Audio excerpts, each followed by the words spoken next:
The topic that we are going to be discussing today is of utmost importance. We're actually living in a very specific age in history. Compared to the entire history of human civilization, from the dawn of human societies, the age we're living is actually the age of desires, the age of hedonism, the age of materialism, the age of a lot of these postmodern philosophies that are entirely focused on pleasure seeking and self satisfaction. As Muslims living in such an age, there are a lot of things that we need to be concerned of, especially with regards to protecting our iman, especially with regards to defending our chastity. So we'll be having a very comprehensive discussion on this particular topic based on a hadith. But before directly going ahead, let me give you the general rules and regulations as I always do. First of all, try to make your intentions as pure as possible. Say to yourself that you are sitting in this class for the sake of Allah subhanahu wa ta'ala. Say to yourself that you're sitting in this class for the sake of developing yourself. Say to yourself that you're doing this solely for pleasing Allah subhanahu wa ta'ala. If you have said that to yourself, say yes in the chat. If you have said that to yourself, say yes in the chat. Very good. Have a notebook with you to take the important notes, because later on when you are reviewing, it'll be very beneficial for you, inshallah. And also, just like I always say, the amount of output you're going to have from this particular session is going to be based on the amount of time you're completely focused on it, and also the intensity to which you participate in the session. So I'll be asking you a lot of important questions, and I want you to shoot your answers as fast as possible. All right, just shoot your answers as fast as possible. It's no problem if it is wrong, no problem, but we are here for discussion. I'm here to learn from you, and you're here, if you can, to learn something from the session. And thirdly, don't use social media while in the class. This is very, very important. Your focus, your attention has to be completely in the session. As Cal Newport says in his book, Deep Work, the more you use social media, your span of attention just decreases very, very, diminishingly. All right, so just make sure you don't use social media while in the class. And also an assignment will be given at the end of the session, so make sure you do the assignments as well. And most importantly, don't turn on your mic. So with that, we are directly going to the session with a very, very, very important question. And that is this: is pornography addiction a major problem in the society? Is pornography addiction a major problem in the society?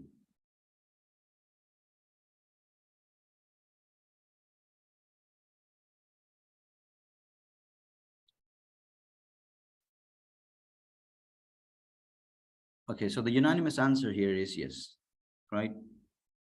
Being a student of psychology, I've seen a lot of statistics on this particular topic, saying that this much percent of people are addicted to this filth, saying that millions and millions of people, including young children, are addicted to this stuff. But often, from a pragmatic, practical perspective, I've never, leveled it up. I've never thought about how much people might be suffering from this around me. And I do very specifically remember during my first year of studying psychology for my bachelor's, I've seen all these, different data, I've seen all these different statistics, but I never thought of it to be an important issue that needs addressing. I thought like it was very clear. Pornography is haram and alcohol is haram, drugs are also haram. So it's very clear.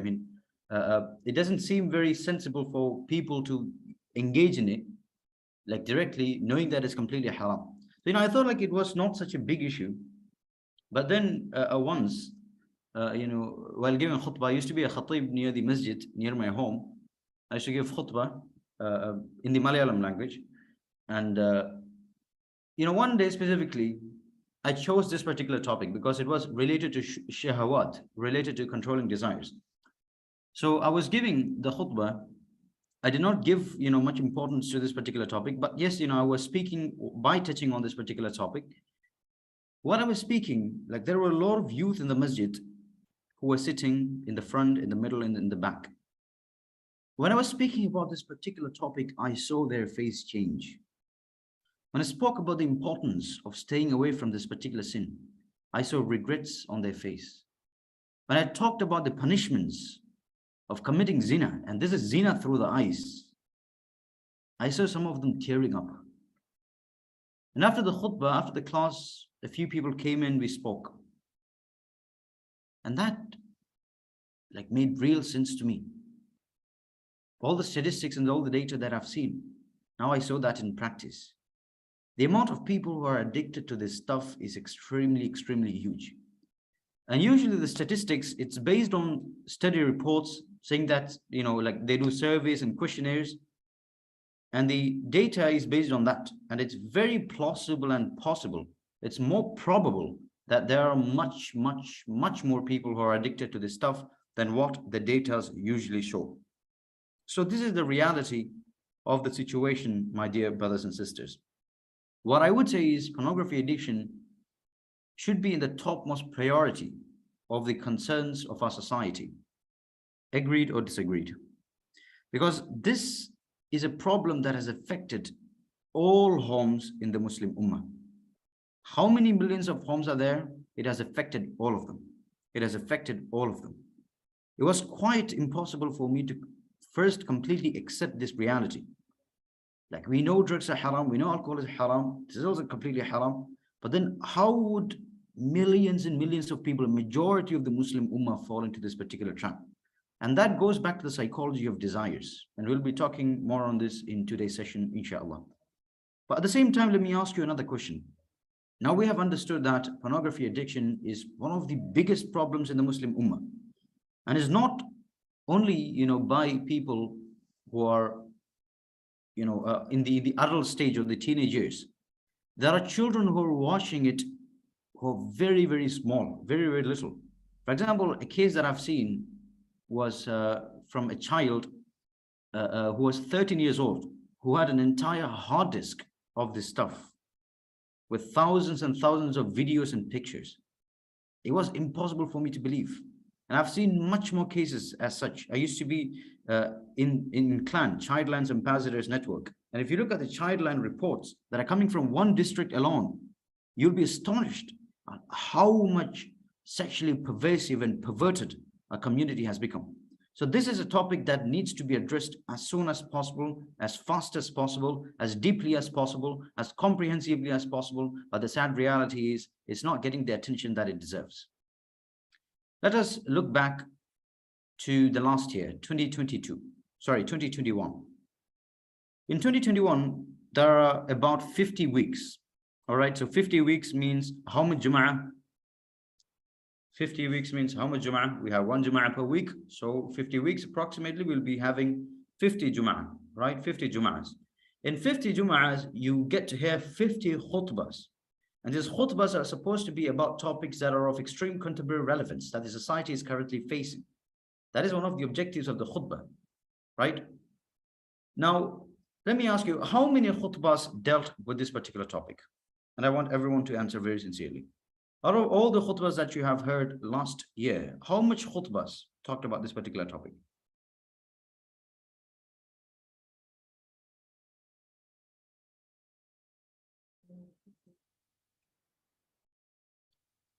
Many of them are saying no. And some of you said like 1 to 2. And that is also something that contributes to the sadness of this particular reality. I mean, this topic is not getting enough, focus that it deserves. While at the same time, you know what's happening? The people who are talking about this stuff are actually the liberals. I don't wish to name the party, but if you go to certain colleges, there is a certain party, that constantly promotes liberal sexual filth, talking about sex education, and they say that watching pornography is normal. They say that masturbation is normal. They say that sexually perverted activities are normal. And recently, I saw a poster. It was shared by my friend who was in a certain college in Kerala. He sent a poster to me, and it was about, a political party back in, their college, organizing a program talking about sexual ethics, talking about masturbation and pornography. Now, we as Muslims, we are not against engaging in constructive academic intellectual discussions. We are not against that. But these people, do you know what they promote with the label of sex education? They basically promote filth. These people, they basically promote filth. And that is why I very strongly believe that we as an ummah need to stand against such filth, such kind of immorality, immodesty, and immaturity. And that is the introduction to this particular topic. And we'll be directly going ahead with this particular hadith from Al-Ala ibn Ziyad, rahimahullah, who said, a man asked Abdullah ibn Amr ibn al-As, saying, which of the believers is best in Islam? He replied, he from whose tongue and hand the Muslims are safe. He asked, then what is the best jihad? He replied, he who strives against his own self and desires for Allah subhanahu wa ta'ala. He asked, then which of those who migrates, performs hijrah, is the best? He replied, he who strives against his own self and desires for Allah. He again asked, is it something you have said, O Abdullah bin Amr, or Allah's Messenger sallallahu alayhi wasallam said? When I say sallallahu alayhi wasallam, what are you supposed to say? When I say sallallahu alayhi wasallam, what are you supposed to say? Very good. Sallallahu alayhi wasallam. So type SAW in the chat by saying it at the same time. All right, and he replied, rather Allah's Messenger sallallahu alayhi wasallam said it. Now this is reported by Ibn Nasr al-Marwazi in Ta'zim Qadr al-Salat, number 639. Okay, I want you guys to read this hadith again in your mind and then say yes in the chat. Read the hadith again in your mind and say yes in the chat. A man asked Abdullah bin Amr bin As, saying, which of the believers is best in Islam? He replied, he from whose tongue and hand the Muslims are safe. He asked, then what is the best jihad? He replied, he who strives against his own self and desires for Allah. He asked, then which of those who migrates, performs hijrah is the best? He replied, he who strives against his own self and desires for Allah. He asked, is it something you have said, O Abdullah bin Amr, or Allah's Messenger sallallahu alayhi wasallam said? He said, rather Allah's Messenger sallallahu alayhi wasallam said it.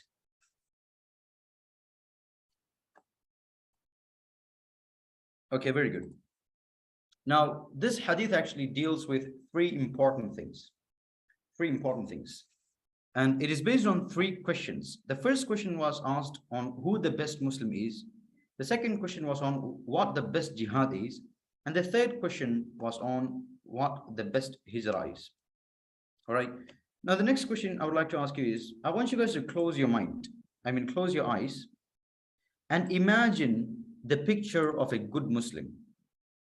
Imagine the picture of a good Muslim, or imagine the picture of a best Muslim. Okay. Now you have imagined it in your mind. Now I want you to describe it to me.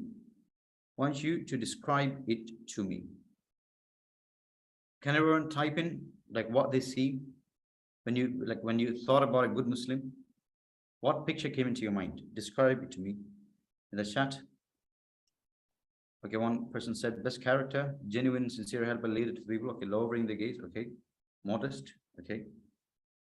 Now I want you to describe the picture. All right. Okay, the one who speaks softly. Okay, the one who is coming out of the masjid, someone with haya, smiling. Okay, very good. Who speaks no ill. Very good. Who smiles, kindness, compassion, taqwa. All right, very good. Okay, now this goes back to the discussion on what the normal picture of what a good Muslim is. All right. Yes, just like a person said in the chat, the first thing that a person thinks of when he or she thinks about a good Muslim is someone who has a white jubbah, he has a cap on his head, and having a big beard. Right? Like this might be a very common standard picture that might have come into the minds of a lot of people. And this actually goes to the discussion of religiosity. A lot of people think that if they just have beard, if they just have a jubbah, and if they have a Muslim cap, they are the best Muslims. At the same time, when we talk to such people, like we see them engaging in things that are clearly not allowed. We see them talking ill of other people. We see them backbiting. And we see them, for promoting right. They say that they're doing it for the good intentions, with the good intentions, and I hope they have the good intentions. They just strongly criticize people and call them names. They do takfir. They say, you're a mubtadi', you're a kafir, you're a dhal, you're a mudil, you're this and that. They constantly stab people in the back. They don't smile. They think that, smiling is actually wrong. To be a good Muslim means always be serious. The question I would like to ask you is, have you seen such people? Have you seen such people? Now, a very important thing that we need to note here is that we should never, ever judge another person. We should never, ever judge another person. But for the sake of this discussion, we need to really ask ourselves what a good Muslim is. Because when we constantly live in a traditional society, when Islam has been practiced for hundreds and hundreds of years, the spiritual, internal, nuanced aspect of Islam that got to do with tazkiyat and nafs and all these get covered up by traditional culture Islam, where in which being a Muslim just means, outwardly and ritualistically dressing up, etc. So when we talk about a good Muslim, the answer that was given in this hadith is very, very relevant, and it's amazing. Now, this doesn't mean that a person who, has a beard and has a cap and has a jubba, all of them are like that. Of course, no, 99% of them are amazing people, and I've met a lot of these people. And also your internal reality should, manifest to your external reality, which means the purity of your heart, your level of taqwa, your level of iman should actually manifest with you following the sunnah of the Prophet ﷺ. So you having a beard is part of it. You having that appearance is a part of it. There are people, there are liberals who say that, only my internal reality needs to be good. I don't need to wear a hijab. My intentions are good. Allah looks at your heart and not looks at your body, etc. Have you heard such, such arguments? They usually comes from feminists and liberals. They say that, I don't need to have a beard. Allah looks at your character, your conduct. Yes, it is true. Allah looks at your character and your conduct. Allah looks at your character and conduct. But what you manifest is a sign of that. What you manifest outside is also a sign of that. All right. And following the sunnah of the Prophet ﷺ means you have a beard, you wear the hijab, etc. With the hijab, etc. Now going on, the answer that was given for the question of who the best Muslim is this. He from whose tongue and hand the Muslims are safe. He from whose tongue and hand other Muslims are safe. And this is an amazing, amazing answer. This is an amazing, amazing answer. So if you want to know, or if you want to see whether you're a good Muslim or not, or the best Muslim or not, all you need to check is this. Are other Muslims safe from your tongue and your hands? Now, what do I mean by, protecting other Muslims from your tongue? Like, how do you attack another person with the tongue? Okay, attacking with the hand, it makes sense. Like we punch, we smack and all this. How do you attack with the tongue? Yes, verbal attacks, slandering, backbiting, mocking, insulting, and all these things, right? So what this, hadith is basically saying is no person should be harmed by us verbally or physically.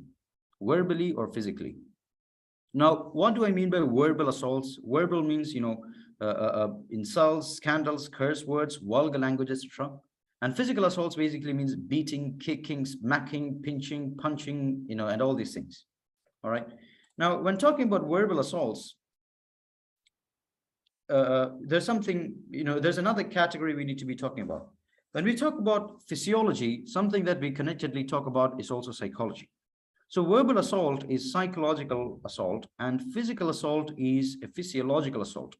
In physical assault, you're damaging another person's physical body, while in verbal assault, you're damaging them psychologically. So the question I would like to ask you is, which is more painful? Which do you think is more painful, verbal assaults or physical assaults?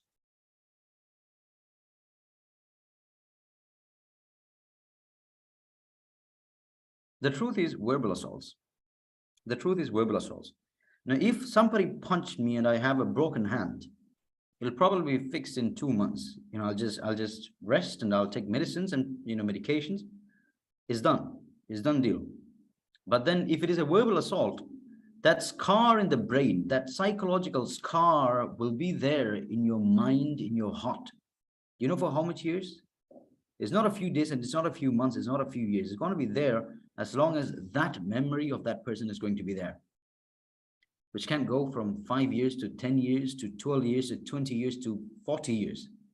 And I've seen cases where in which, people who were attacked verbally in childhood, even after 40 to 50 years, they have never forgiven the other person, and it has affected their life really, really in a damaging manner.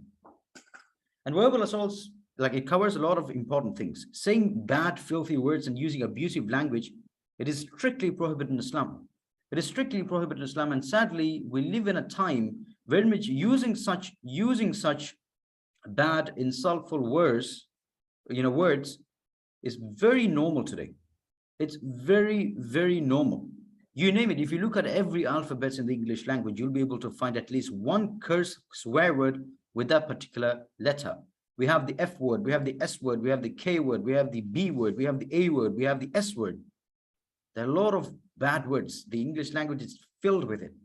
And the current paradigm that we are living in, the current situation we are living in, we are constantly bombarded with such information, with such words through the media.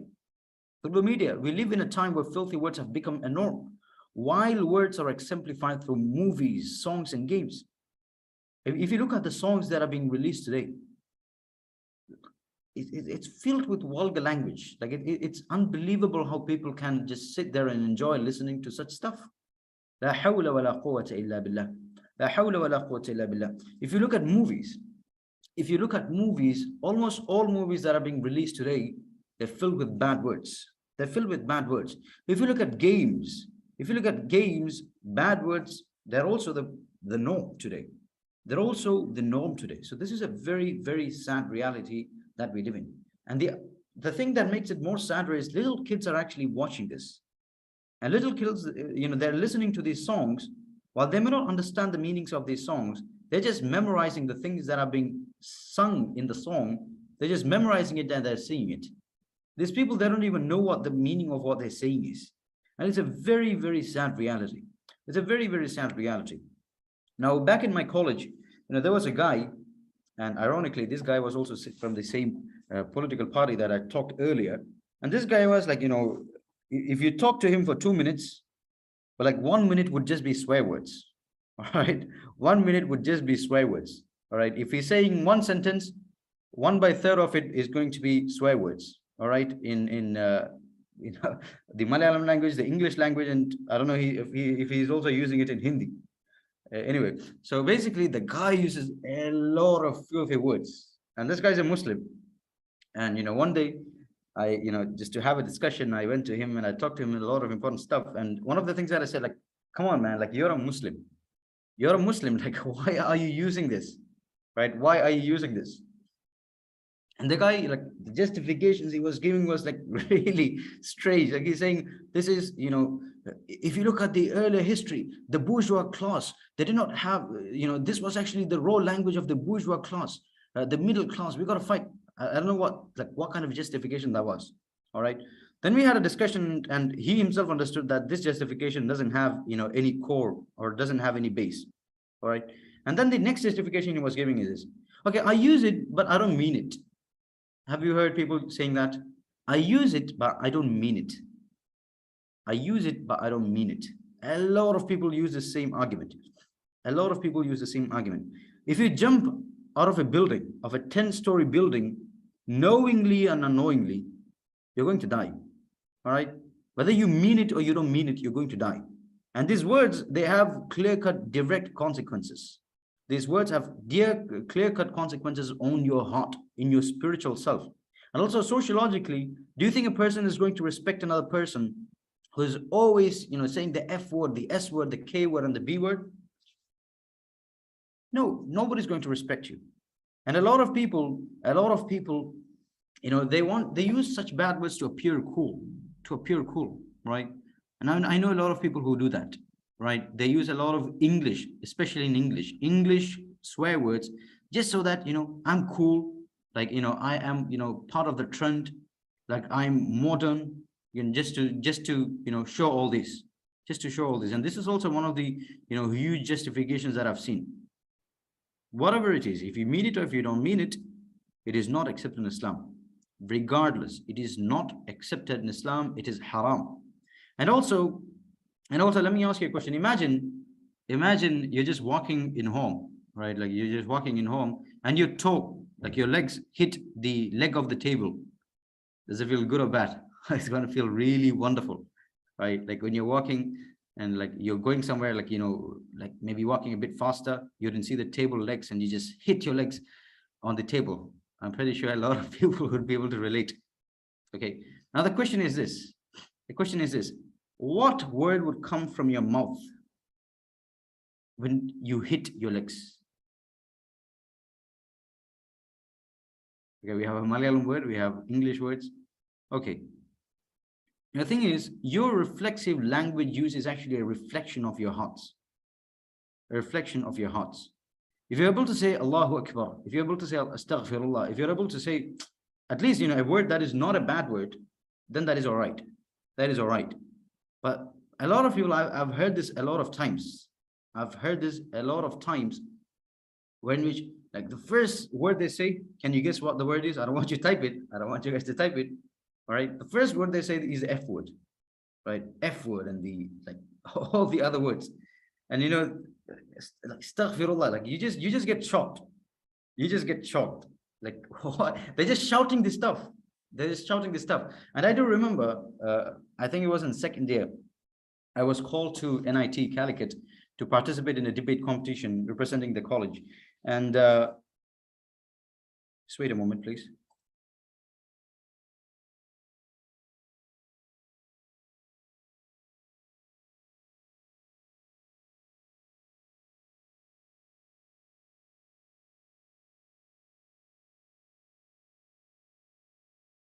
Sorry. Okay, so what I was saying is, I was called to this particular debate, and I do remember the topic as well, was something with regards to environment. Now, I thought it was organized by the authorities of NIT, university, but later on I got to know it was organized by the third year, final year students of the Department of Engineering. Anyway, so we went to the competition and, we gave our presentations. And then after that, the judge was like not a professor there, like he was just, a guy studying in final year. And the guy, like he was giving the judgment decisions. And like, I was shocked. He was using the F word and the S word, like while giving a review of the presentation. Like he's speaking like it's pretty normal, right? And everyone sitting there, like, they're also part of this liberal culture. They're just sitting there, folding their hands and nodding their heads, like saying, yeah, like what he's saying is true. And I'm just shocked, like that guy is using the most inappropriate words. And it's being said in a university that like that's a whole different thing. And everyone is just nodding to it and nobody's opposing it. Like, what has the society come to? So very sadly, using these words have become a norm. It has become a norm, but regardless of whether it's a norm or not a norm, whether it's completely opposed by society or accepted by society, Islam is very clear on that. And what is Islamic stance on such words? It is clearly haram or halal. It is clearly haram. It is clearly haram. If you're a person who uses such haram words, just know that it's affecting your heart. Just know that it's affecting your mind. Just know that it's demoralizing you as a person. And it's going to have an effect on you, so much so that you won't even be conscious of the fact that you're using curse words and swear words, right? I know parents who use swear words in front of the little children. Subhanallah. La hawla wa la quwwata illa billah. So we got to be very careful with regards to these things. The Prophet ﷺ said, a believer is never a person who scoffs at others, calls them names, or utters vulgar and obscene phrases. This should never come from a mu'min. This should never come from a Muslim. So from today onwards, I want you guys to take a decision that you won't say these swear words consciously, at least consciously. If you're a person like who's been constantly using such words, okay, it'll take some time for you to change it. But at least consciously, I want you to give me a word that you will try your best not to use it. If you say, like, if you promise me that, say yes in the chat. Or at least say inshallah. Say inshallah that you will try your best. Say inshallah that you will try your best. Okay. Now, a true believer is a decent person who uses polite phrases when he talks. Now, what do I mean by polite phrases? What do I mean by polite phrases? Does anyone know what is meant by polite phrases? Polite phrases basically means, for example, let me give an example. Imagine that you went to a restaurant and the waiter, they bought you, the food. What would you say to the waiter? What would you say to, yes, you would say thank you, right? You would say thank you. Or would you just ignore him? No, you're supposed to say thank you. When you go to a petrol station, and the serviceman, he fills up petrol to your bike or your car, you have to say thank you. Like, this is a very polite thing. If he's a Muslim, if you know he's a Muslim, say Jazakallah khair. Jazakallah khair, and it's a dua. It's a dua, right? If it's a polite dua, it's a powerful dua, and duas are answered. Allah hears your duas, right? And this is like one of the things that I've seen.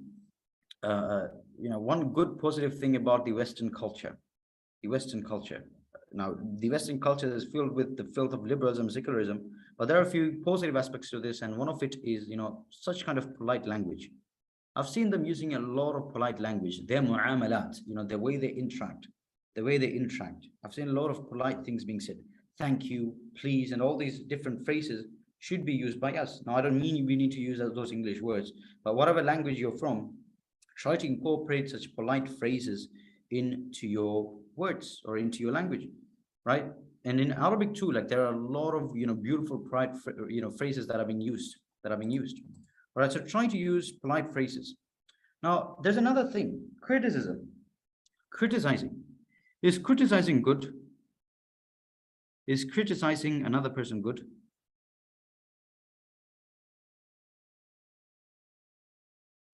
Okay, so a lot of people said no. Some people said depends. Imagine this. You got married and you had kids, and one day, your kids came back home. Like, probably, yeah, I'm just giving a very extrapolated example. Okay, this is not going to happen to any of you. Allah subhanahu wa ta'ala protect us all. But your child came back with a packet of drugs. All right, with a packet of drugs. And you found out that he's been using drugs. All right. Now, would you just stay there and, use polite phrases? MashaAllah, my child, you have been using drugs. Wonderful. Good job. I appreciate it. And you pat him on the back. Very good. Very good. Is that what you would say? Obviously, no, right? Obviously, no. Obviously, there, like, you need to criticize him. But this criticism should be done in a constructive manner. All right, this should be done in a constructive manner. Let me give you another example to show what destructive criticism and constructive criticism is. Imagine that there's a small baby in your home. Okay, I'm talking about little toddlers, maybe 2 to 3 years old. Does anyone have such kids in the home? 2 to 3 year olds, at least 2 to 5 year olds. 2 to 5 year olds, so kids that are still walking and learning about the world. And these kids, like, these are like most innocent age. Like this is the most innocent age. And the problem is, it's not a problem. Like, these kids are very creative, but they don't know how to channel this creativity. So often, like, they take color pens, sketch pens, paints, and everything. They just maybe come to your room and draw on the wall. Has this happened to anyone? Like, some little kid came to your room and drew on your wall. So you have 2 choices here. All right. You can every day, subhanallah. you might have a lot of patience. And anyway, so this kid comes to your room and starts drawing on the wall. So you have 2 choices. The number 1 choice is this: you call the child to you and then you smack him on the head and you throw him out of the room and call him all different names, like, why are you doing this? Why are you doing this? Are you stupid? Are you mad? I painted this wall 2 weeks ago. I paid $1,000 to paint it. What have you done? Now I have got a lot of jobs to do. I don't have time for this and time for that. You have destroyed my day. You have destroyed my life. I damn you to hellfire for eternity. You could give them an entire speech criticizing him inside out, right? And the guy, like, he doesn't even know, like, why he's being shouted at. And like, he's just confused. And like, the next day onwards, like, he's not even going to touch a sketch pen. Like, he's going to have touch phobia or something, right? Anyway, so that is the first choice. The second choice is this. You can call the child, you can appreciate him for his artistic, creative ability. You can tell him, mashallah, you have like that drawing is beautiful. But you know what would be better? If you drew on a piece of paper or this notebook, it'll be much better. And you can give him an activity. You know what? Take this sketch pen. Can you draw an elephant for me? Can you draw a cat for me? And give him a task. And then let them do it on the notebook. All right. Appreciate their artistic ability, and also tell them that drawing on the wall, like, it's not that good. And if it is, like, there are two ways. All right. I don't want to go to the tarbiyah, but just to give you one more tip. If you're talking to boys, tell them, like, you have grown up, you're a very mature. Okay, by the way, technophobia is not a real term. All right. I just formed it amidst the session. You don't search up in a dictionary for technophobia. Anyway, so what I was saying is, like, tell them that drawing on the walls is not good, and tell them the consequences of this particular action, and let them draw on the notebook. So we have two examples here. Should we choose the first choice or the second choice? Should we choose the first choice or the second choice? What would you choose? That is a question. The second choice, right? The second choice is what we need to be. Okay, somebody said first. That is very concerning, man. Okay, anyway, the second choice is the choice that you should be selecting. And like, this is the cause of parenting failure, especially with many teenagers. The parents, they just constantly criticize, they just constantly like compare, like from the morning, like the time the guy has opened his eyes and woken up, they're saying, like, why don't you clean up your bed? Why don't you clean up your room? Why don't you be like your brother? Why don't you be like your cousin? Why don't you be like your sister? Why don't you be like this and that, right? And they give a lot of different examples, and they criticize, like, why have you done this, and why haven't you done that, right? And like, they give you trauma, like literal trauma. Do you think the teenagers like it? Like, when they've been criticized? Obviously, no person in the entire history of mankind has never liked being criticized destructively. So it's very harmful. And also, the parents, if you're a parent who's comparing your child, like, I feel sad for your children. Because comparing your children can actually initiate or trigger inferiority complexes in your little children. Even after they've grown up, they're just constantly be going to compare themselves. So this is very, very problematic. If you're a person with teenage children, make sure you talk to them in a very good manner. Otherwise, they're going to turn into your arch enemies after years, right? And the way we see Rasulullah treating children, it's so beautiful. Let me give an example. Anas ibn Malik, rahimahullah, radiallahu anhu, he used to be a little kid, and he used to, be with the Prophet ﷺ for about 10 to 11 years. All right. Now, Anas ibn Malik, radiallahu anhu, he used to observe the Prophet ﷺ, and in a narration, Anas ibn Malik, radiallahu anhu, he says that the Prophet ﷺ, like in these 10 years, he has never scolded me. And that is amazing. Right? And there's a very beautiful example. So one day the Prophet ﷺ wanted to get something, like it was emergency, and Anas ibn Malik, the Prophet ﷺ told Anas ibn Malik radiallahu anhu, yeah, Anas, go there and take it and come fast. Like, this is an emergency, you got to go there and take something and bring it to me very fast. Now Anas ibn Malik radiallahu anhu, like, he's a very small kid, and you know how kids are, right? And these kids, they get distracted very fast. Now, Anas ibn Malik radiallahu anhu, like, he set out to get the thing, but while going to that place, he saw a lot of kids playing. Now, Anas ibn Malik, like, he's a kid, he also wants to play. Like, this is innately, like, he wants to play, right? Kids want to play.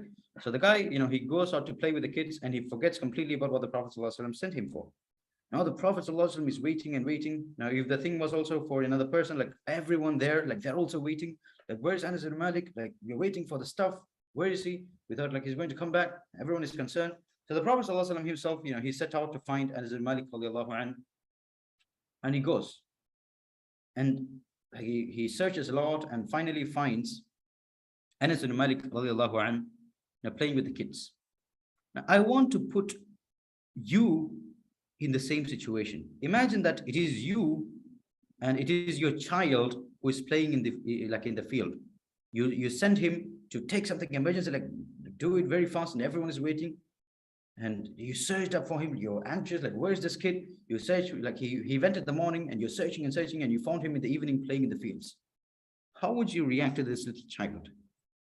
How would you respond to him? لا حول ولا قوة إلا بالله إنا لله وإنا إليه راجعون. It's going to be Salatul Janazah, right? Salatul Janazah, right? Khalas, right? Is like that day is going to be a traumatic day for the little child, for a lot of people, right? But the way the Prophet ﷺ dealt with it is so beautiful. He called Anas bin Malik radiallahu anhu, he kissed him on his cheeks. And that narration is so beautiful, and this shows the akhlaq of the Prophet ﷺ. It shows the akhlaq of the Prophet Muhammad sallallahu alaihi wasallam, and that is our role model. That is our role model. That is how we should be dealing with kids. And there's a good book written by Dale Carnegie on criticism. It's a very good book. I would, highly recommend you to read it. It's not basically about criticism, but it covers a lot of different topics. I think criticism is talked in chapter number 2. Now, criticizing another person actually leads them to self-justify their actions. Now, human beings, we are really good at justifying ourselves. We are really good at justifying ourselves. Like whatever we do, whatever negative things we do, we justify ourselves. We justify ourselves. And when you criticize another person, their justification ability, their justification power actually increases. Their justification power actually increases. There's a particular quote, that I usually tell parents who come for counseling with their little kids. I tell them, the most strictest parents raise the best liars. The most strictest parents raise the best liars. Like these young kids, they have mastered the art of lying. Because the first time they talk the truth in front of their parent, they got beaten up so bad. They got beaten up so bad now that they don't even say the truth in front of their parents, and they make up a lot of lies so that they can cover up the things that they have done. Subhanallah. And these people, they grow to become pathological liars. They grow to become pathological liars. Right? Now, criticizing a person leads them to self-justify their actions. And the Prophet ﷺ used to deal with people by hikmah. Let me give another example. One day, a man came to the Prophet ﷺ and he asked Prophet ﷺ, Ya Rasulullah, I want you to give me permission to commit zina. Now, zina, like it's sab'ul mubiqat, like one of the biggest crimes, like one of the biggest sins. He's coming to the masjid and asking the Prophet ﷺ permission to commit zina. Subhanallah. I want you to put, the same thing to the current situation. Imagine that, there's a board meeting in the masjid when with the masjid secretary and everyone is there, like they're having a meeting, and a man comes and asks, Ya Maulavi, whoever is the topmost person there, asks him, can you give me permission to use some drugs in the corner of this masjid? Can you give me some permission to use or to commit zina? How do you think they're going to deal with that guy? How do you think, like, that guy is going to be in sakaratul maut, right? Like he's just going to be thrown out. He's going to be thrown out of the masjid. But the Prophet ﷺ, he called the person and he said them, like he talked to him in a very rational manner. He told him, the man, would you like it if somebody came and did that with your sister, with your mother, with your grandmother, with your aunt, etc.? And the man said no. He said no to every answer. And then he understood the seriousness of this. And then the man later said that zina became the most repulsive, the most aversive, the most disgusting thing in my mind. I never even thought about committing that crime after that. Subhanallah. So the Prophet ﷺ was actually dealing with that person with hikmah. So that is very important. The way we frame our words, the way we convey things, it needs to be done in the right manner. It needs to be done in the right manner. And don't humiliate another person. Like a lot of people have this habit of humiliating and calling them names, you fatty, etc. Right? They use a lot of these insultful, humiliating words. The Prophet ﷺ prohibited using humiliating words against even a sinner, right? Using nicknames and all these things, like it's not good. And some people might use it like as a joke, right? You might call another person a specific name, and you might have you might use it as a joke, and they might also laugh with you. They might also laugh with you and smile at you. But let me tell you this: it's really hurting them. is really hurting them in the heart. In the heart, like it's real. Even if there are people like who seems very tough, rough outside, who like you're sure that it's not going to affect them, it still affects them in their heart. It still affects them. And there was a specific example, and this example like was mind shocking for me. It was a counseling case that came from Calicut, and the guy was 33 years old or 31 years old, if I remember. Was about 1 year ago, and this guy's married. I think he has about 2 kids or 3 kids, and he called one day, and we talked, and his problem was this: like his life is pretty much messed up. He's having anxiety attacks, trauma, and all these things. And the root of this, like he told me, the root of this, like this started when like he was studying in college. He was studying in a particular college in Calicut itself, was doing his bachelor's in commerce, and he used to be a very good kid. Like, he used to study well academically and everything. And he used to never copy in exams. But during the final exam, what basically happened was, like, he was writing the exam, but by mistakenly he looked at another paper, right? He looked at another paper, and the teacher caught this. Now the teacher, called him up, like, what are you saying? Like, why are you doing this? And the teacher also knows, like, this is a good kid, he has good marks. And finally, he gives the paper back and tells him, okay, this is not a child, like he's about, I think 18, 19, 20 years old, right? So he goes back to his bench and he continues writing the exam. Now, after the exam, when the exam was over, his friends came up and says to him, oh, so you have been doing this for the past 1 year. So this is how you have been getting good marks and everything. Like, they were just joking, obviously. And he also laughed with them. But what basically happened was like this literally harmed him. Like it just harmed, it left a scar on him psychologically. Now, even after, 8 years, like he's working in a specific company. I don't know what position he was working at, but he was working in a company. And even after that, like it's been affecting him. He's literally been affecting him. His family life is spoiled. He's not even able to maintain eye contact while talking to another person. And this memory still haunts him. This memory still haunts him. For a lot of us, it might seem like, why? Like, just forget it. Like, why is this such a big problem? Like, what is the concern here? But no, you may never know how deeply your words are affecting another person. Let me tell you this, and especially if you're dealing with your parents. If you're dealing with your parents, if you're a person who is speaking in a very rough manner to your parents, let me tell you this, I have no respect for you. I have no respect for a person who's talking back to his mother, who's talking back to his father. And your fathers, your mothers, that they may not express this, especially the fathers. They may not say that they hurt. They might like just like act like they're ignoring it. Mothers, like they may not, say something back. They may not say that your words have hurt them. But I know mothers who cry late in the night because of a small thing that their child told him, told to her. Like this is because of the love they have for you. They have deep love for you, so much so that even the little things that you say hurt them. And this is actually a nature of the love. If you love another person very deeply, especially like imagine you're married and you have a wife, like if you love her really, really deeply, and she says something that is like mildly hurtful, is really going to hurt you. It's like deeply going to hurt you. Or example of the wives, who love their husbands really deeply. Even the little things that their husbands say is really going to hurt you. It's really, really going to hurt them, right? So we got to be really, really careful about the words that we say. Even some things that we think is a joke, it's not going to be a joke for them.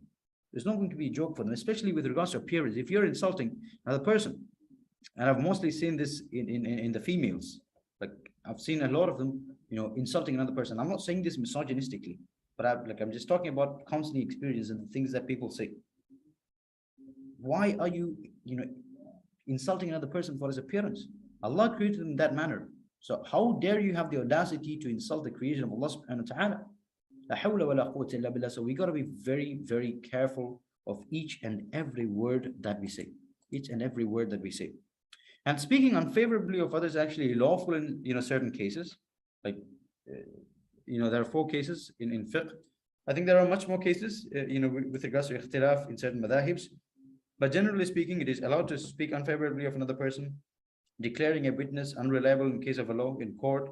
Second one is exposing one or more narrators of the Prophet hadith if any of them is accurate, speaking frankly about a Muslim when marriage is involved, in matters of financial or real estate, trust or employment. So in these cases, It is allowed to speak unfavorably, honestly and truthfully about another person. Otherwise, you'll be causing much more harm. Imagine that, somebody came to you and, to ask to you about a certain man, and you know that that man, like, he goes out and does a lot of bad, weird stuff. He engages in drugs and all these things. But then you think, oh, I should not backbite. I should say good about him. Should you be saying good about him, or you should be saying the truth about him? Should you be saying the truth about him, or good about him? The truth. Otherwise, you're literally destroying another girl's life, another person's life. So there are certain, situations where in which you have to speak the truth, even if it is speaking unfavorably of another person. Also, use the tongue for spreading positivity. Okay, use the tongue for spreading positivity. Appreciate another person. Like for us, like, it's very hard to appreciate. I don't know if it is just with the Desi culture, the Indian culture. It's very hard to just appreciate. It's very, very hard to appreciate. And I've actually experienced this. You know, I was giving a presentation, and like, there was a mixed audience. Like, there are people from Bahrain, Qatar, there are Arabs, there are, Americans, then there are Malayalis, there are Indians, everyone, right? So after the presentation, like, the Arabs, they would come and say, MashaAllah, Barakallah Fik, Allah ma'atik al you have done a good job and everything. The Americans would also, or the Western people, they would also, brilliant, you have done this and that, like, it's amazing, etc. Malayalis, they don't usually come up and do it, but if they come up and do it, it's only going to be for criticism. Like, they'll say, that was good, but, like, they would use the term "but," and then they would give an entire, analysis and literary criticism of, your presentation. Now, of course, it's always good to constructively criticize, but then, like, there's a place, and there's a proper context on how to do it, right? Is there, like, I've seen a lot of husbands too. Like, if they appreciate their wife for something, just to balance it up, they have to also say something bad. All right. Like, it's pretty funny. Like, say, your food is amazing, but your character is bad. Like, there was a certain guy in college, like, I heard this in a conversation. They said, I don't know whether I should be saying it in Malayalam, but I will say it in Malayalam and then I'll convert it. Like, it was really funny. I just laughed. It was at the library, I think. He said, dress നന്നായിട്ടുണ്ട് പക്ഷേ മുഖം പോയി. That's really funny. Do you know what it means? Like, it means, like, your dress is amazing, man, but your face, man, like, it's gone. It's pretty ugly. Like, what is the use of appreciating another person and then destroying his ego? Like, that's just like, pushing him up and just throwing him out of the 10th floor. Right? So anyway, appreciate another person. Appreciate another person as much as you can. Appreciate your spouses, appreciate your brothers, appreciate your sisters, appreciate your parents, appreciate your friends, and be genuine in your appreciation. You don't just go up to another person, like, very simply and say, wow, you're amazing, you're fantastic, you're fabulous, you are brilliant, you are fantastic, you are supercalifragilisticexpialidocious, and then you appreciate him for no reason whatsoever. That is not called as appreciation. That's called as trolling. All right, there's a difference between trolling and appreciation. So when you're appreciating, be genuine, and then don't overdo it. All right, don't overdo it. And the fact is, human beings actually love appreciation, regardless of how much you deny this. A lot of people, they say, I don't want to be appreciated, I don't like being appreciated, etc. But intrinsically, human beings love being appreciated. Like, it's there inside our hearts. That's how Allah created us, right? So appreciating another person is a very, very good thing. It's a very, very good thing, right? So, and this is also there in Dale Carnegie's book. It's titled How to Win Friends and Influence People. It's a good book. But in the end, like, I won't recommend to follow all of Dale Carnegie's, ideologies. He was speaking from a secular background. But then, this book has a lot of, good and useful things. Okay. Now, coming to the physical assaults. Now, this is obvious. You're not supposed to attack another person physically. You're not allowed to attack another person physically unless it's for a just reason. A just reason. It was narrated that Abu Sirma, rahimahullah, he said, the Messenger of Allah sallallahu alaihi wasallam said, whoever harms a Muslim, Allah will harm him. Whoever causes hardship to a Muslim, Allah will cause hardship to him. Subhanallah. So if you harm another person, this is not just about physical assaults, verbally or physically, you can expect it to return back. And this is not karma, but this is, the sunnah of Allah subhanahu wa ta'ala. All right, don't connect it to the karma. The karma, the ideology itself is based on shirk and kufr. All right. Now, like this is very clear. The hadith is very clear. If you harm another person, it will return to you. It will return to you. Even if you think that, like it's been long lost, gone. Like, I attacked another person verbally like 10 years ago. You still need to have that expectation of fear. It's going to return back to you, man. Allah will harm you unless you do tawbah. Unless you do tawbah. And like this is a very, very scary hadith. A famous tabi'i commentator, Sayyidina Mujahid rahimahullah, he said, those in hell will be afflicted with itch. They will scratch their bodies till the bone of one of them will be exposed due to skin and flesh coming off. It'll be called out to him, "Oh, so and so, do you feel the pain due to it?" And he will reply, "Yes." The one calling out will say, "You used to hurt Muslims. This is your punishment for that." As an Ihya Ulumuddin. And like it's a very, very deep, it's a very, very deep narration. A very, very deep narration. Imagine you scratching yourself with itch so much so that blood starts oozing out of your skin, so much so that you itch so much so that your skin is spoiled and it comes off.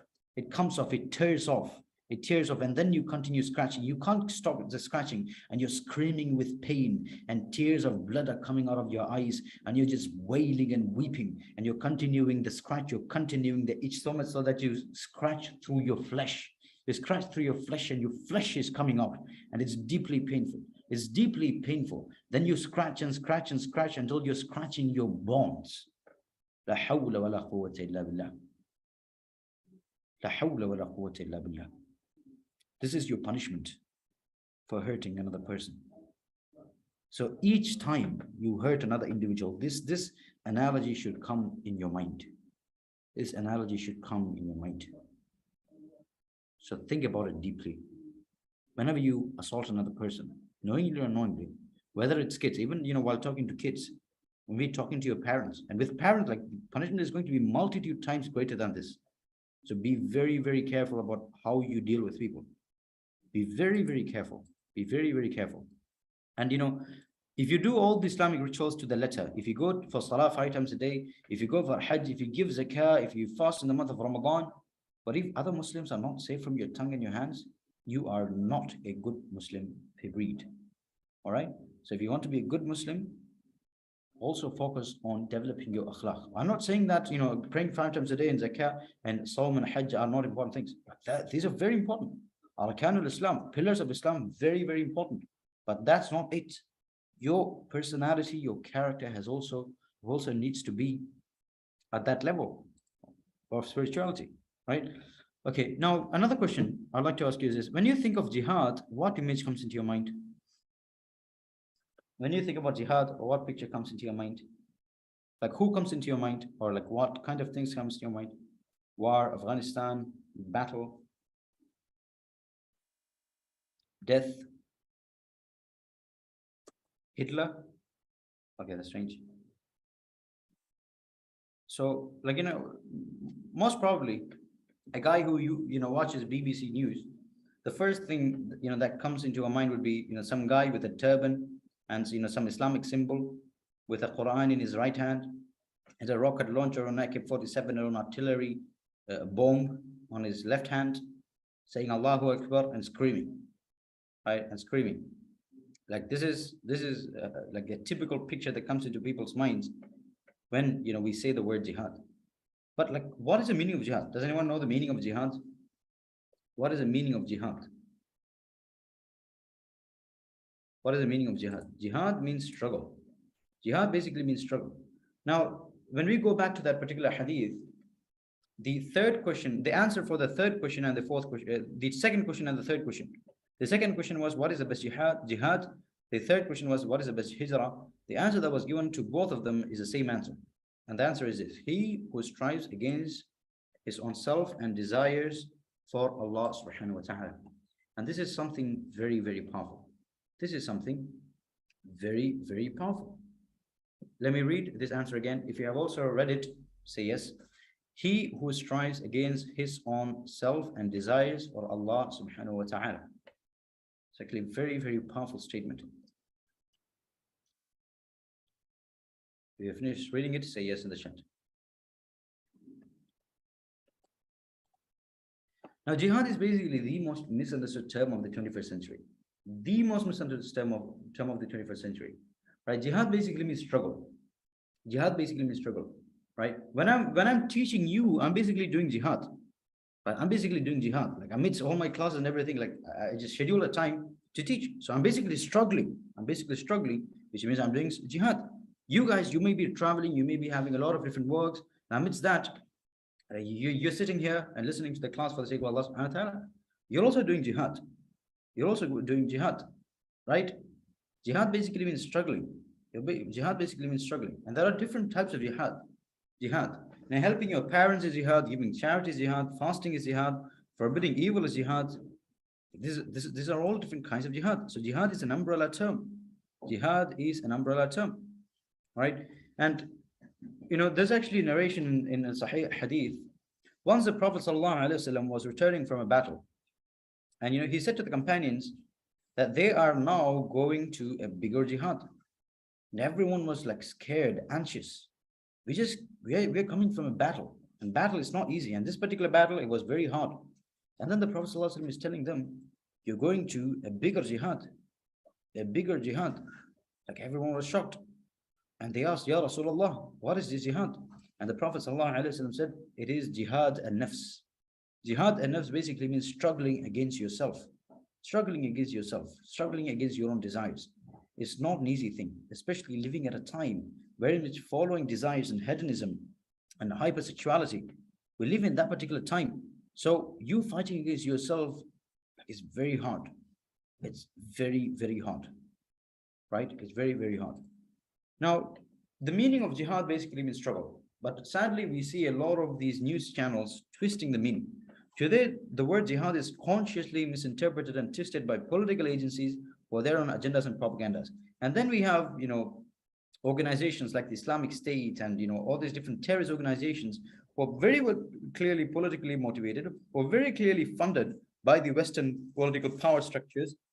They use the Islamic terminologies. They use Islamic verses, the Quranic verses and a hadith to justify what they're doing. Absolutely no. Harming another person and unjustly killing them is not jihad. It's not jihad. It is actually a dhulm. You're actually doing dhulm. Destroying cities and bombing them unjustly is not jihad. It's not jihad. And the sad reality is, like today, a lot of Islamophobes, they really don't know what the meaning of jihad is. They just connect everything with jihad. Have you guys heard about love jihad? Have you guys heard about love jihad?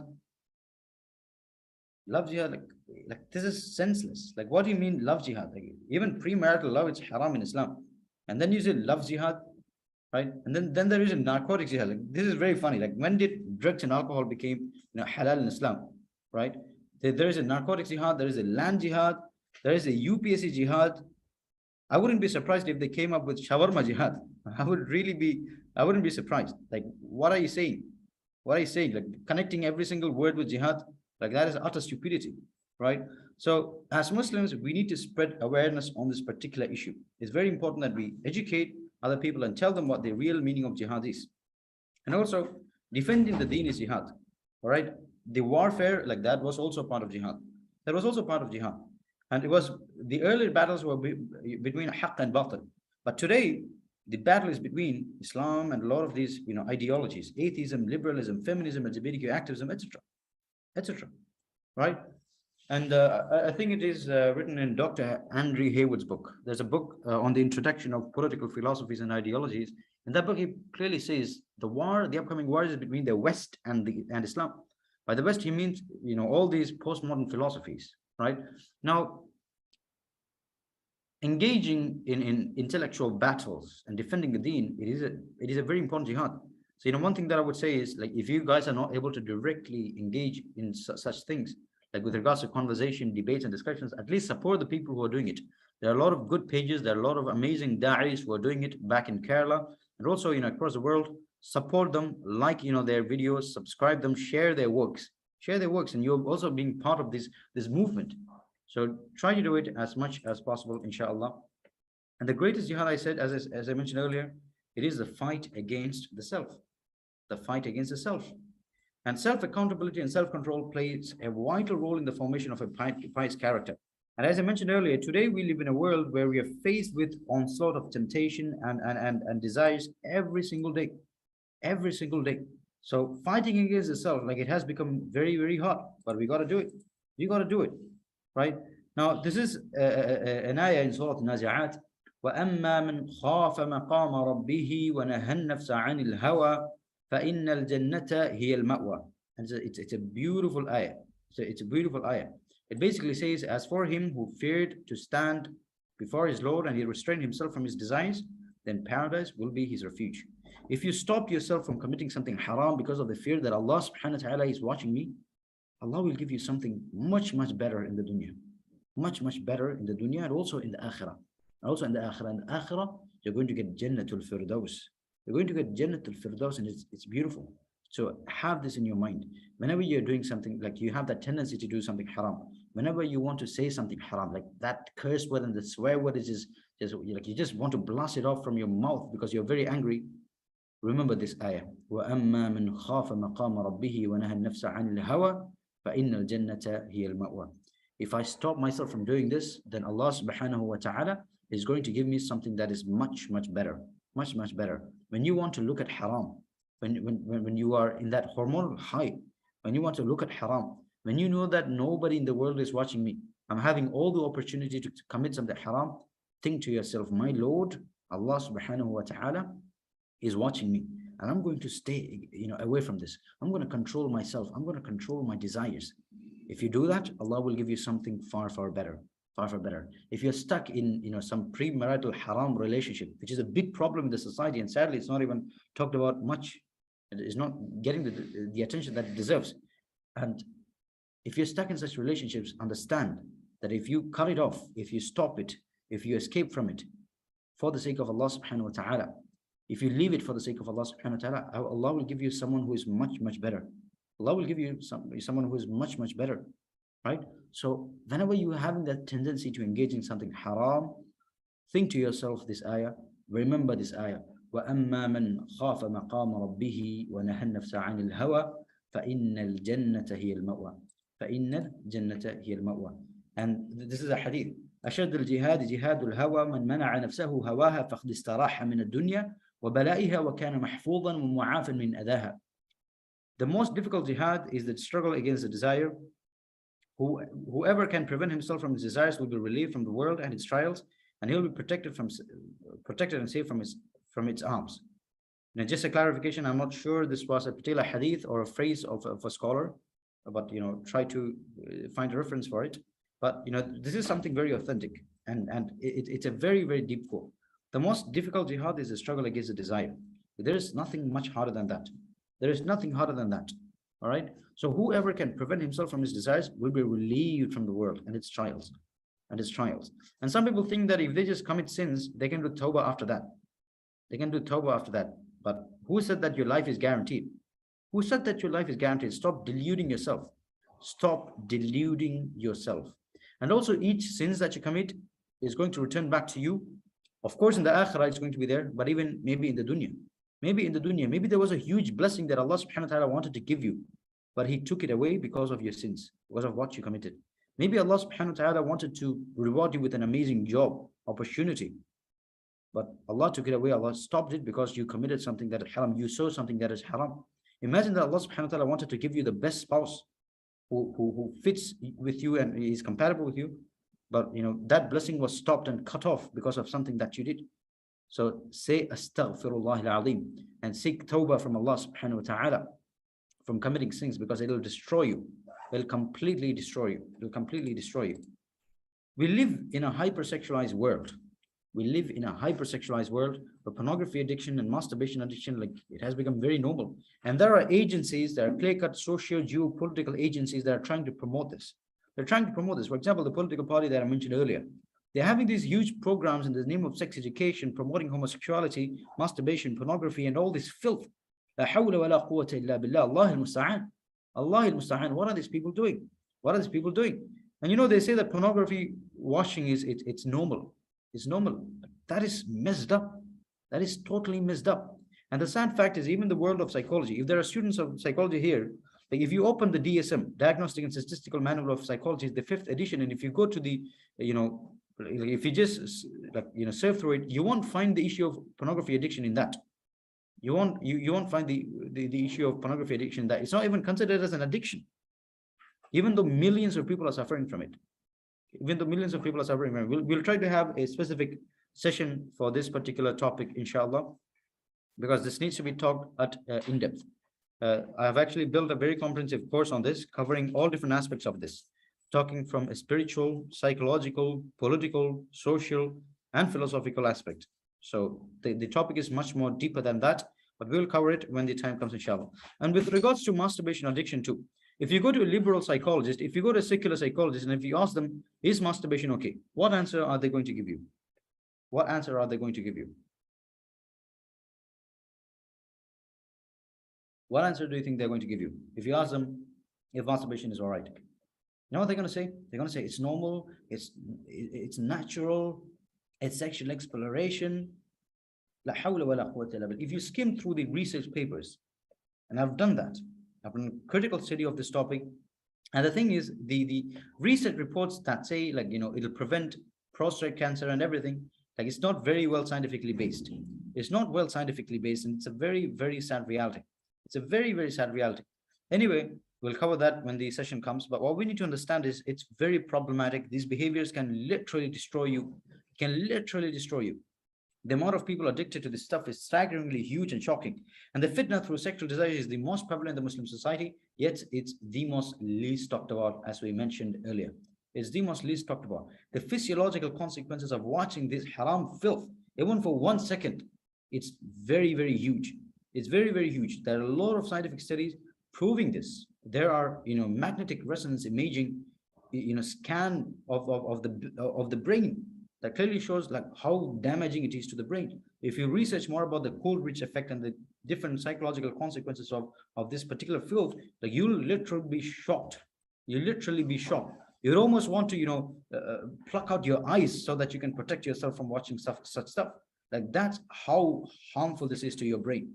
That's how harmful this is to your brain. So be very, very careful and know that Allah subhanahu wa ta'ala is watching you. And you watching something haram, that is zina. You're fornicating. You're fornicating with your eyes. You're fornicating with your eyes. So be very, very careful of the things that you see.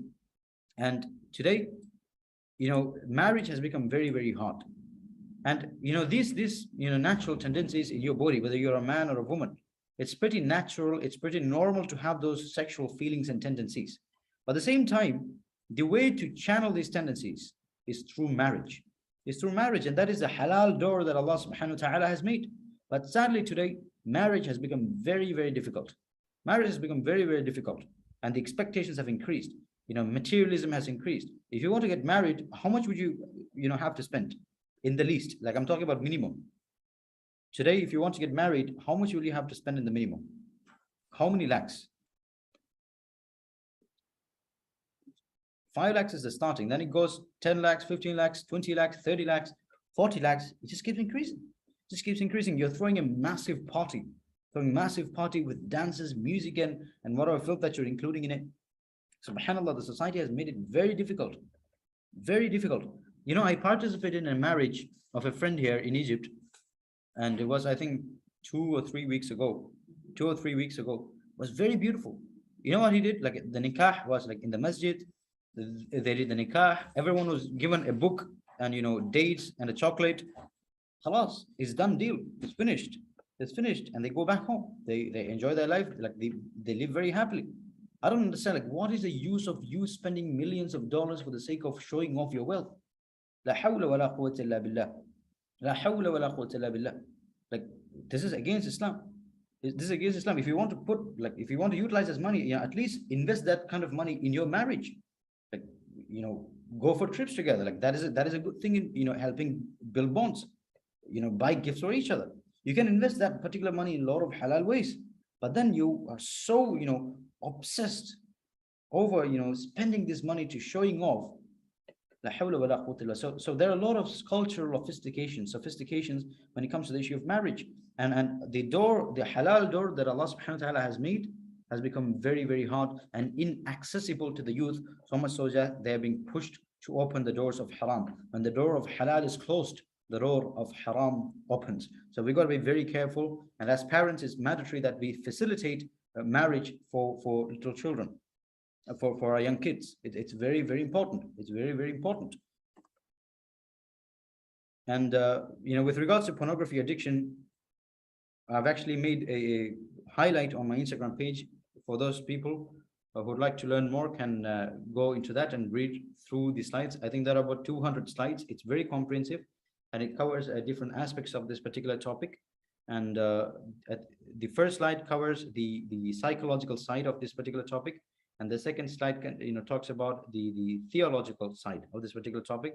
So the people who want to learn more can go there. And if we get time, we'll try to have a specific session on this particular topic. And a great scholar, Ibn Qayyim, rahimahullah, Ibn Qayyim Jawziyah, like he's actually the student of Ibn Taymiyyah, rahimahullah, and they're both brilliant scholars, one of the most brilliant scholars in the history of Islamic intellectual tradition. And if you're a person who likes to learn Islamic psychology, tazkiyat an-nafs, about ruh, about soul, etc., Ibn al-Qayyim is actually a good reference. Da' wa Dawa is actually a good book of Ibn al-Qayyim. You can start with Dawa, and then go on reading multiple books of Ibn al-Qayyim, rahimahullah. A lot of these books have been translated to English as well. The Inner Dimensions of Salah, I think that is one book. It's actually a beautiful book. Highly recommended to read his books. It's very simple language, very understandable. Now, he identified a number of different prophetic and Quranic approaches to controlling our minds and our hearts in order to help us on our journey to Allah subhanahu wa ta'ala. In his book, Iddat al-Sabirin, he puts forth a number of strategies for reminding ourselves of the knowledge and beliefs that we hold, particularly in the face of temptation of desire. So what he's saying is, if you have desires, just remember these three things. Remember that Allah's countless blessing upon you and your disobedience will erect a barrier between you and them, which I basically mentioned earlier. Like your blessings can be stopped from you if you do sins, if you commit sins. And remember that through you fulfilling desires and attainment of temporary pleasure, you will lose out on goodness both in this world and the next. So the effect is not just on this world, it's also in the akhirah. It's also in the akhirah. So be very, very careful. Be very, very careful. And remember that Allah subhanahu wa ta'ala has promised to replace what you leave for his sake with something much, much better. As also mentioned earlier. So if you have the temptation to commit something haram, say to yourself that if I stay away from this, Allah subhanahu wa ta'ala will give me something far, far better. So read this multiple times, take a screenshot of it and put this in your mind, place this in your mind, remember this as often as possible. Controlling desires is the path to win in this life and in the next. It is going to be very hard. As I mentioned earlier, jihad al-nafs is the greatest jihad. It is not going to be easy. It is not easy to protect your eyes. It's not easy to protect your hands. It's not easy to protect your legs. It's not easy to protect your body and your mind from committing haram, because we live in a haramized world. Like we live in a world where haram has become so normal, and halal has become so strange. If you engage in halal, like you're seen as strange. If you engage in haram, like it's seen as you going with the trend.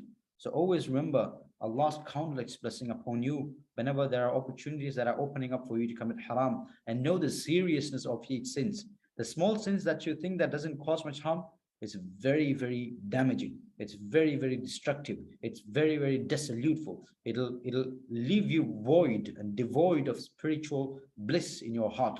If you want to have khushu' in salah, you got to protect your eyes, man. You got to protect your thoughts. You got to protect your mind. You got to protect your heart. Protect it from all the romantic filth that are outside there, out there. Protect yourself from all this filth, and inshallah, Allah subhanahu wa ta'ala will reward you. Each and every second of you being patient, Allah will definitely reward you. Allah will definitely reward you. So make dua. May Allah subhanahu wa ta'ala protect us from all this filth. May Allah subhanahu wa ta'ala keep us strong in the straight path. ربنا آتنا في الدنيا حسنة وفي الآخرة حسنة وقنا عذاب النار ربنا إننا نسألك حبك وحب من يحبك وحب عمل يقرب إلى حبك وآخر دعوانا أن الحمد لله رب العالمين. السلام عليكم ورحمة الله تعالى وبركاته.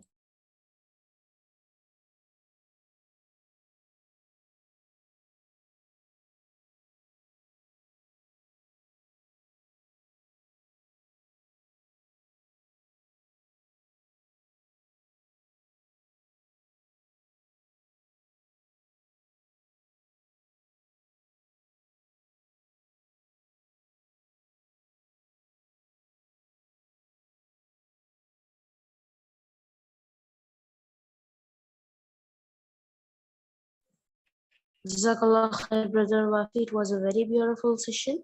Now, for the conclusion, I would like to invite Sister Sophia.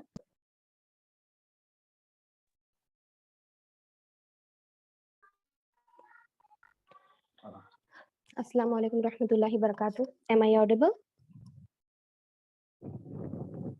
Yes, yes. That was an amazing and wonderful session, mashallah. Jazakallah khair, Sir Wafi, for this beautiful session. Jazakallah khair, Sister Dina, for moderating, and Brother Abdul Rahman for beautiful recitation, and Sister Dina for wonderful introduction. Jazakallah khair to every participant who have gathered here and attended the session with patience. The session was really an eye-opening session. The Almighty also created in humans desires and gave them an ability to control those desires according to divine law or to turn them loose and follow them blindly. Allah says, among you are some who desires with this world, and among you are some who desire the hereafter. So may Allah keep us in a right path and make our intentions pure. We should desire for hereafter because the world will dissolve one day. May Allah protect us from shaitan and his fitna. Ameen. I hope all of you have benefited from the session. Jazakallah khair once again for attending the session. ربنا آتنا في الدنيا حسنة وفي الآخرة حسنة وقنا عذاب النار اللهم صل على سيدنا مولانا محمد وإكرته بعدد كل معلوم لك سبحانك اللهم وبحمدك أشهد أن لا إله نستغفرك ونتوب إليك وآخر دعوانا الحمد لله رب العالمين السلام عليكم ورحمة الله وبركاته